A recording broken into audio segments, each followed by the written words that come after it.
This is your daily dose of all things royal. Welcome back, my gorgeous, good-looking friends.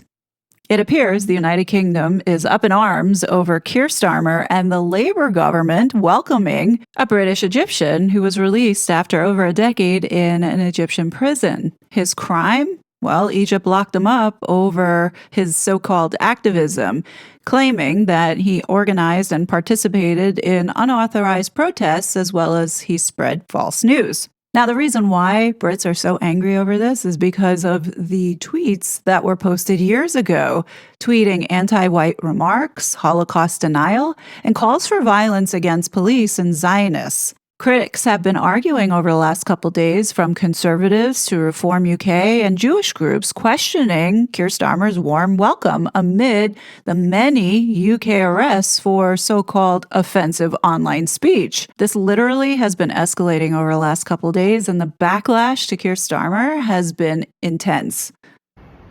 I bet the Egyptian government can't believe its luck. A British Prime Minister, Keir Starmer, prepared to lie in order to take off their hands the animal that is Allah Abdul Fattah. They came out yesterday, the Egyptian government did, absolutely contradicting Starmer when he said he was not aware of the vile messages put out by Fattah. Well, if Starmer was aware of those messages and he brought Fattah into this country, it absolutely proves what I have been saying for years, that Starmer is anti-British.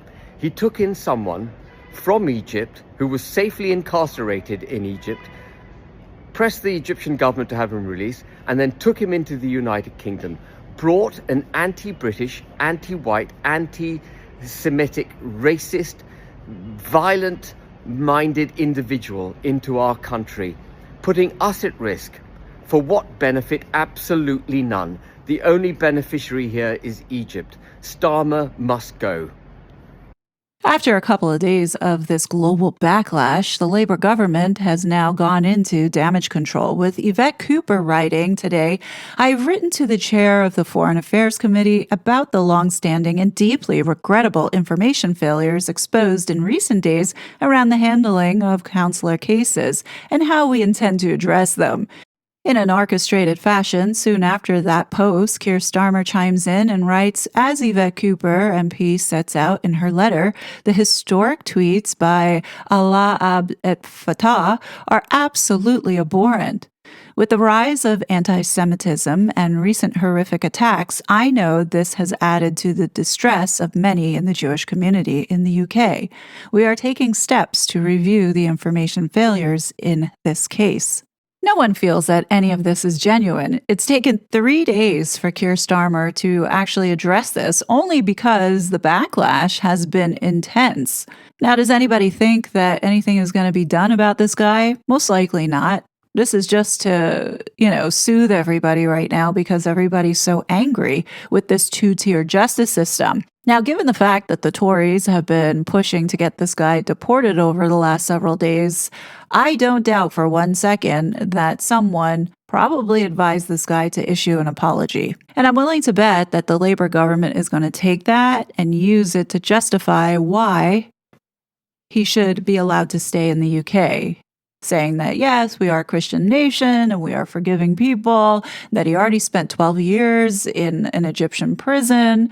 They also might argue that the statute of limitations on when those tweets were posted, if they are still valid. I mean, there's a whole lot of things that they'll come up with to justify why this guy will be able to stay in the UK. Which brings me to the point that I want to make here about all of this. You see, Shabana Mahmood, who is the Home Secretary for the UK, is refusing to strip this guy of his British citizenship. And let me just preface here, the public outcry is over the fact that people don't see this guy as being British because he wasn't born in the UK. This was only given to him as a technicality because his mother was born in the UK. This guy never lived in Britain. And despite the nation pushing back against it, Shabana Mahmood doesn't care. Neither does the Labour government.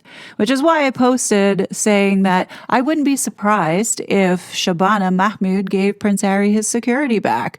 Because it's clear that this government in place doesn't care what any of the citizens have to say. They're going to do exactly what they want for their own reason. Now, what I can see happening here, and this is just my opinion, and I hope to God that I am wrong about this, like I can honestly envision the narrative that they're going to spin to justify to the public why they're giving back the security to this idiot is saying that they have seen a rise in right-wing extremism.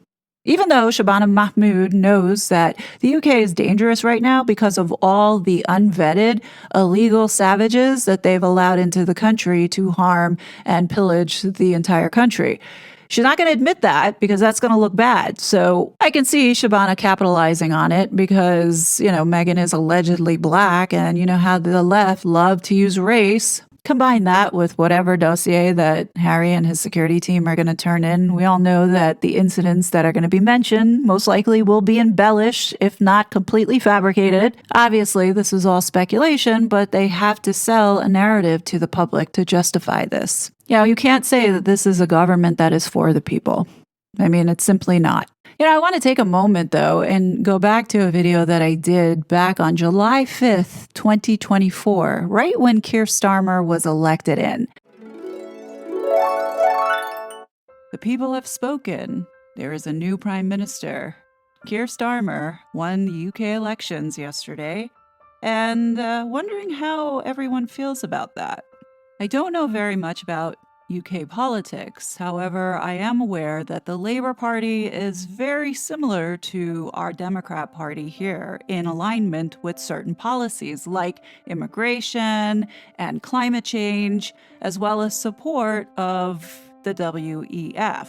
On the surface, this congratulations by Justin Trudeau seems harmless, but it's the second sentence that raises a few eyebrows, where he says, lots of work ahead to build a more progressive, fair future for people on both sides of the Atlantic. Let's get to it, my friend. It really does send chills up my spine when I hear these globalist dictators talk about more progressive policies and it being more fair.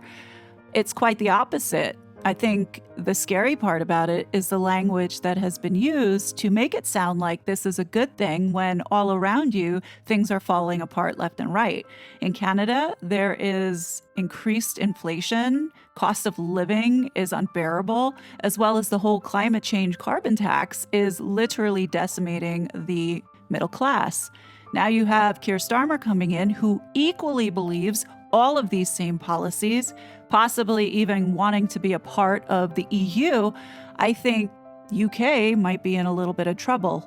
As an outsider looking in, it didn't appear to me that the UK had very much choice. Both of these two candidates, Rishi Sunak and Keir Starmer, are web puppets. So they were damned if they do and they were damned if they don't. The real question is, was Keir Starmer the lesser of the two evils? My gut instinct tells me no. I think he's going to be far worse. And this assessment that I have is based off of what is being said here by our own government-controlled media, aka mainstream media.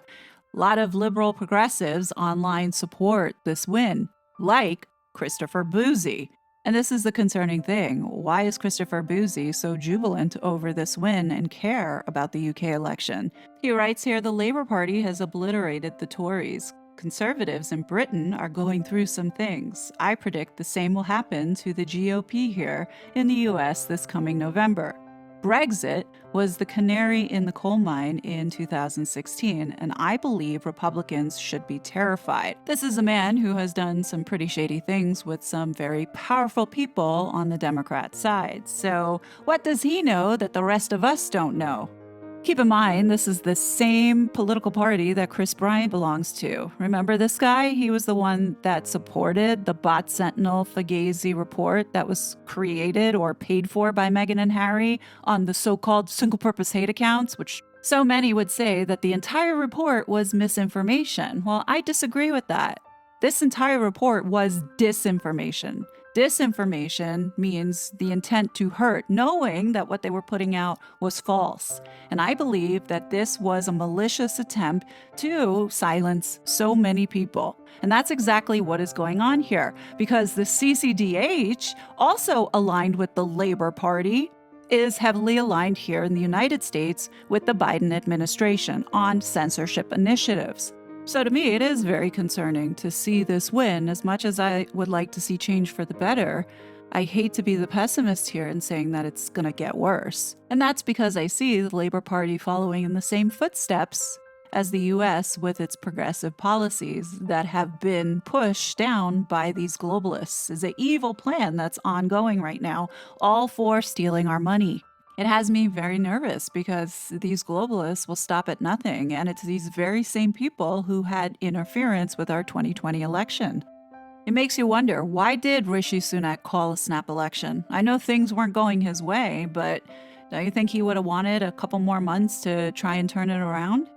Or does he know that something is coming in the near future that he doesn't want to have any responsibility for? Either way, whoever wins this US election, it's going to have a massive impact on the rest of the world. Americans are in a very difficult position right now because on one hand, if we continue on the path with 4 more years of this current administration, we might as well say goodbye to the middle class. We are finding it increasingly difficult to make ends meet as a result of this inflation and the current debt that we are going in with just giving away American taxpayer money to people who don't even put into the system, while the rest of us here in our homeland are suffering. And then on the flip side, if we get the change that we want to go back to where we were pre-COVID, then we all need to prepare for what the globalists will unleash onto us to cause another global catastrophe. That's the reality. This is just me sharing my opinion. That might have been an opinion, but I think it was pretty spot on. And looking back at some of these comments, well, I wonder what they would have to say today. £6 billion, it's an enormous number. It's enough for about 6 new hospitals in the country. Well, that's how much the British people are having to pay now to cover the financial cost of all of the relatives that came over with the Boris wave migrant workers after 2021. And that's not me saying this. That's the Migration Advisory Committee, one of the official bodies that advises the government. It's now concluded that the relatives of migrant workers are a net fiscal cost to the UK economy, costing the British people £5.6 billion, or about £109,000 per relative. And the reason for that is because most of them are not working. Many of them live on welfare, requiring support from the state, especially when they get something called indefinite leave to remain, which allows them to stay in the country forever, accessing things like the welfare regime, student loans, and more. And this is completely bonkers. It's not fair on the British people to be having to cover these kinds of costs. So look, £5.6 billion, too much money. We need to get back to a system that actually works for the hard-working, tax-paying, law-abiding majority of people in this country. Do you want the truth? Yeah, I want the truth. Absolute total fucking tosser. I was in charge for one day. What would you do to change our country? Well, can't change it. You can't change it. Well, what can you do? It's too late. We're fucked. It's done. We're fucked. It's done. It's over. It's over. You can't do anything about it now. It's too late. What can you do? What can you do? I'm 69. I've been here nearly 70 years in this country, and the last 20 years I've seen it change ridiculously ridiculous. I worked for 50 years to get what the pension I'm getting now. 50 years of put in that pot. People who are living here now ain't put a penny in the pot, probably better off than me. And they're also first in doctor surgeries and hospital queues and, you know what I'm saying? Never put a penny in the pot and yet first for everything. Where do you think your tax money goes then? Well, I don't know where it goes, does it? But a lot of it goes on benefits, doesn't it, for a lot of people. It funds foreign wars as well. We don't focus on our own country. We just focus on Ukraine, Israel. As soon as there's disasters somewhere else in the world, we send millions of pounds. But when we get disasters, nobody helps us. You know what I mean? It's like everybody's taken from Great Britain. It's as simple as that. Yeah. It is. People are coming here, and I don't blame them. I don't blame them if they want to come here, but I don't mind immigration, but not illegal. I wouldn't be allowed to go to another country without papers and get in. I'd be straight on the next plane home. So why shouldn't these guys be on the next fucking plane home? You know what I mean? Yeah. The man in charge is an absolute wazzock. Yeah. He's a human rights lawyer that wanted to be PM. He is PM, and he hasn't got a clue what he's doing. Everybody sees that. Everybody's seeing that. Sorry. That's all right. And do you think there's any political parties left in the UK that actually care about the people? You don't know, do you? Because basically politicians are all for themselves anyway, aren't they? You know, like they get the 340 quid a day for signing in the House of Lords every day, don't they? Is it 330 quid they get a day, don't they? And when they go into the House of Lords, is it? They get the 330 quid a day and all this stuff. Look at yourself, number one. Fuck the rest, we're all right, you know? And that's politicians for you. In Luton, How disgraceful is this? Send them back! Send them home! Send them back! Send them back! Send them back! How bad is that? You must be very proud as a teacher and parents. Children in Luton. How I received a letter from the Minister of State for Local Government and Homelessness. And in this letter, this Labour government, again, wants to cancel your elections. They are disregarding the electoral mandate that you give to elected representatives. Unfortunately, 63 councils will have the ability to consult on cancelling their elections. Funnily enough, those 63 councils, 46% of them are Labour-controlled councils. It is only there as a weapon to control the fear of the Labour backbenchers, as they know that Reform UK is on the rise and will take control of this country at the next general election. In Warwickshire, we have 2 borough elections next year, Nuneaton and Bedworth and Rugby. And Reform UK are the favourites to win those elections.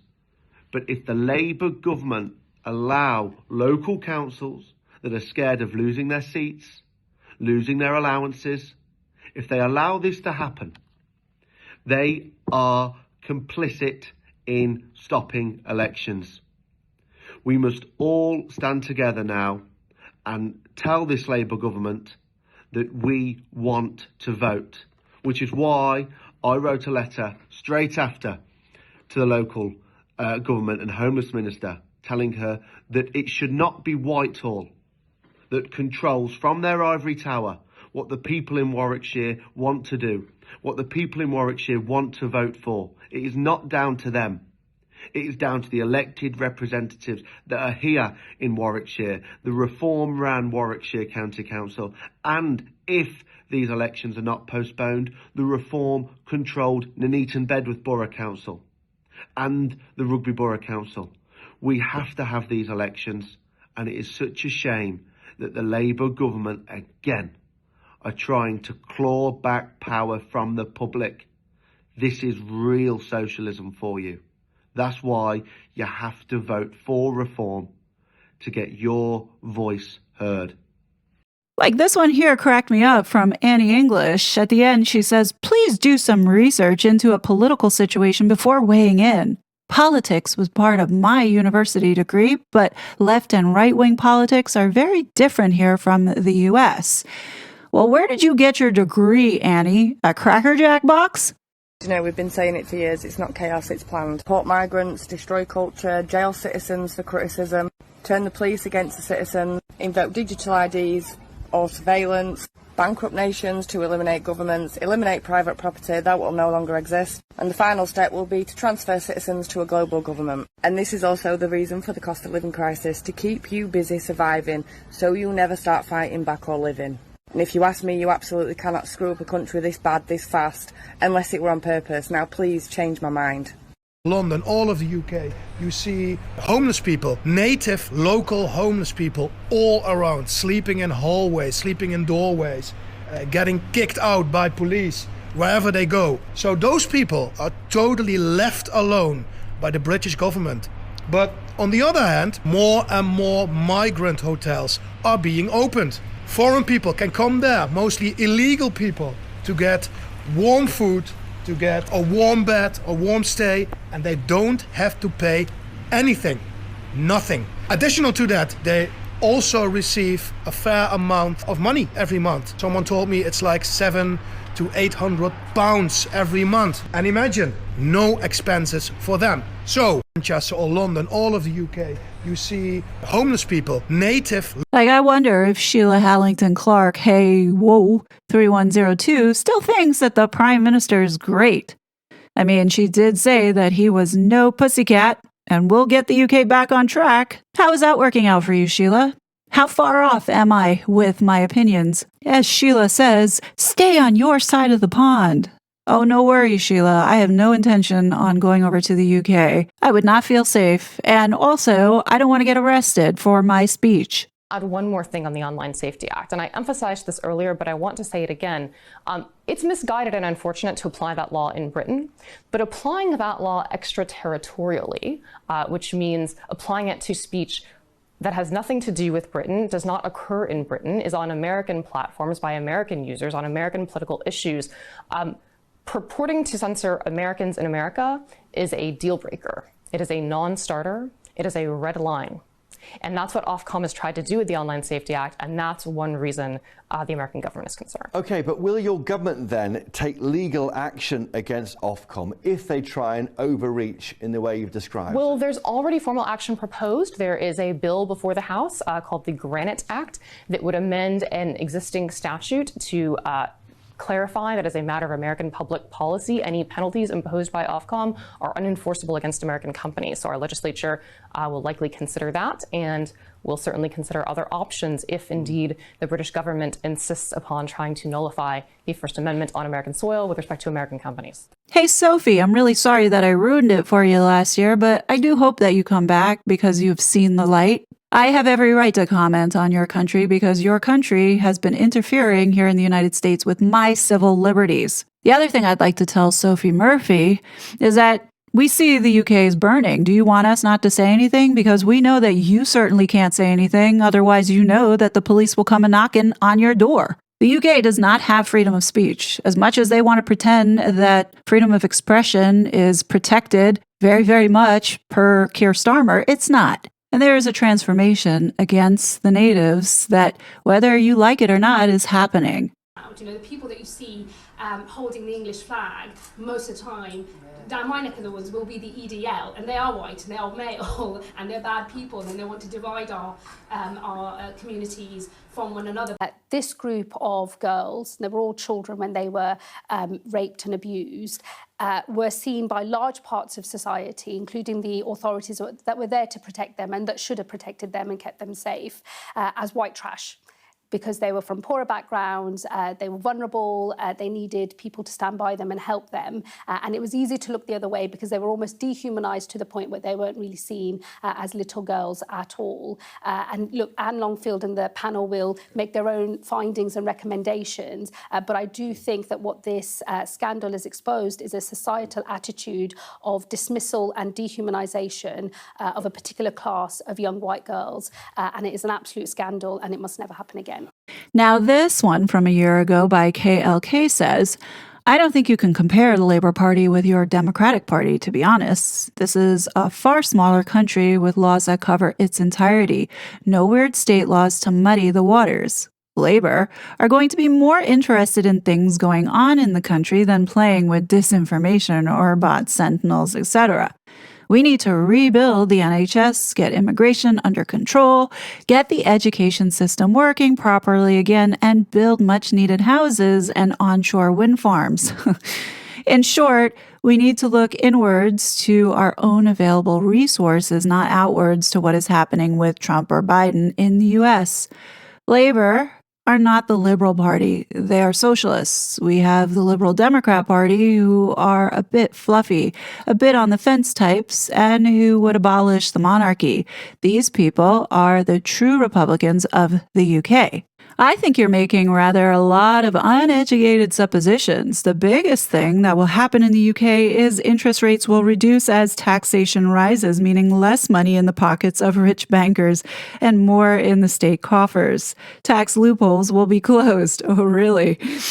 This is why people voted for Starmer and not Sunak. After 14 years of Tory austerity, which only meant banks got richer, we've watched our public services expenditure fall through the floor. Time for a reboot. Also, it's likely at some point in the future that Starmer will renegotiate Brexit and hopefully rejoin the EU, where we are stronger trade-wise, as we didn't get any of the American deals promised by either Trump or by Biden. What do you guys think? Did I make a lot of uneducated suppositions in that video back then? I don't know, is Kay right here? Like, are we seeing rebuilding of the NHS and immigration being reduced? Or we're seeing more money in the pockets of the citizens and things actually getting better? Or are we seeing something completely different that was promised, like more taxes, less resources for healthcare, increased threats to the homeland, freedoms being taken away, like freedom of expression, as well as your voting rights? Breaking news, and 2 men have been found guilty of plotting a mass shooting targeting Jewish people in Manchester. This happened at Preston Crown Court a few moments ago. Walid Sadoui and Ammar Hussein, it is understood, were inspired by ISIS and the terror group's 2015 attack on Paris. Both men have been convicted at Preston Crown Court today of plotting a gun attack on a mass gathering of Jews in the Manchester area. I'm sure since last week somebody has actually explained to you what a grooming gang is and how horrific they are. So since somebody now must have told you exactly what they are you going to ask that some money is ring-fenced to actually look into that in London, so the next time I ask you about grooming gangs, you can tell me what the Metropolitan Police are doing about them? Well, firstly, it's really important when you have a conversation of this nature, you think about the victims of child sexual exploitation. I'm on a clock. Can you just give the answer? Will you? Will you make sure some money is ring-fenced to look at this grooming gang problem we have? Yes or no? I'm really surprised that the member doesn't know how operational independence works in our police service in this country. You should never be surprised, Mr. Mayor. You're not going to answer. For each of these offences, I impose a suspended sentence order of 18 months duration. On counts 2 and 4, the racially aggravated offences, there will be custodial terms of 6 months, and on counts 6, 8, 9 and 10, custodial terms of 4 months, all such terms to run concurrently, and all suspended for a period of 18 months. If during that 18-month period you commit any further offence, whether or not of the same type, you will be brought back before the court, and it is likely that you will be required to serve some or all of that total 6-month period. That, of course, is not an end of the matter. For the next 12 months, you will be subject to a rehabilitation activity requirement of up to 20 days, and you are required to complete 200 hours of unpaid work in the community. This, then, is why the wisdom and learning offered by a sacred tradition like Islam matters. And if I may say so, why those who hold and strive to preserve their sacred traditions in different parts of the world have every reason to become more confident of their ground. The Islamic world is the custodian of one of the greatest treasuries of accumulated wisdom and spiritual knowledge available to humanity. It is both Islam's noble heritage and a priceless gift to the rest of the world. And yet, so often, that wisdom is now obscured by the dominant drive towards Western materialism, the feeling that to be truly modern, you have to ape the West. To counter that tendency, I've done what I can with my School of Traditional Arts to nurture and support traditional and sacred craft skills, not least those of Islam, because they keep alive a perspective that we sorely need. When I started talking about Harry and Meghan in 2021, it really was motivated by the thought, or at least the whisper, that Harry and Meghan were thinking about moving to New York City. And at that point, I was like, I don't want this woke leftist ideology infecting the youth, because that's exactly who they were targeting.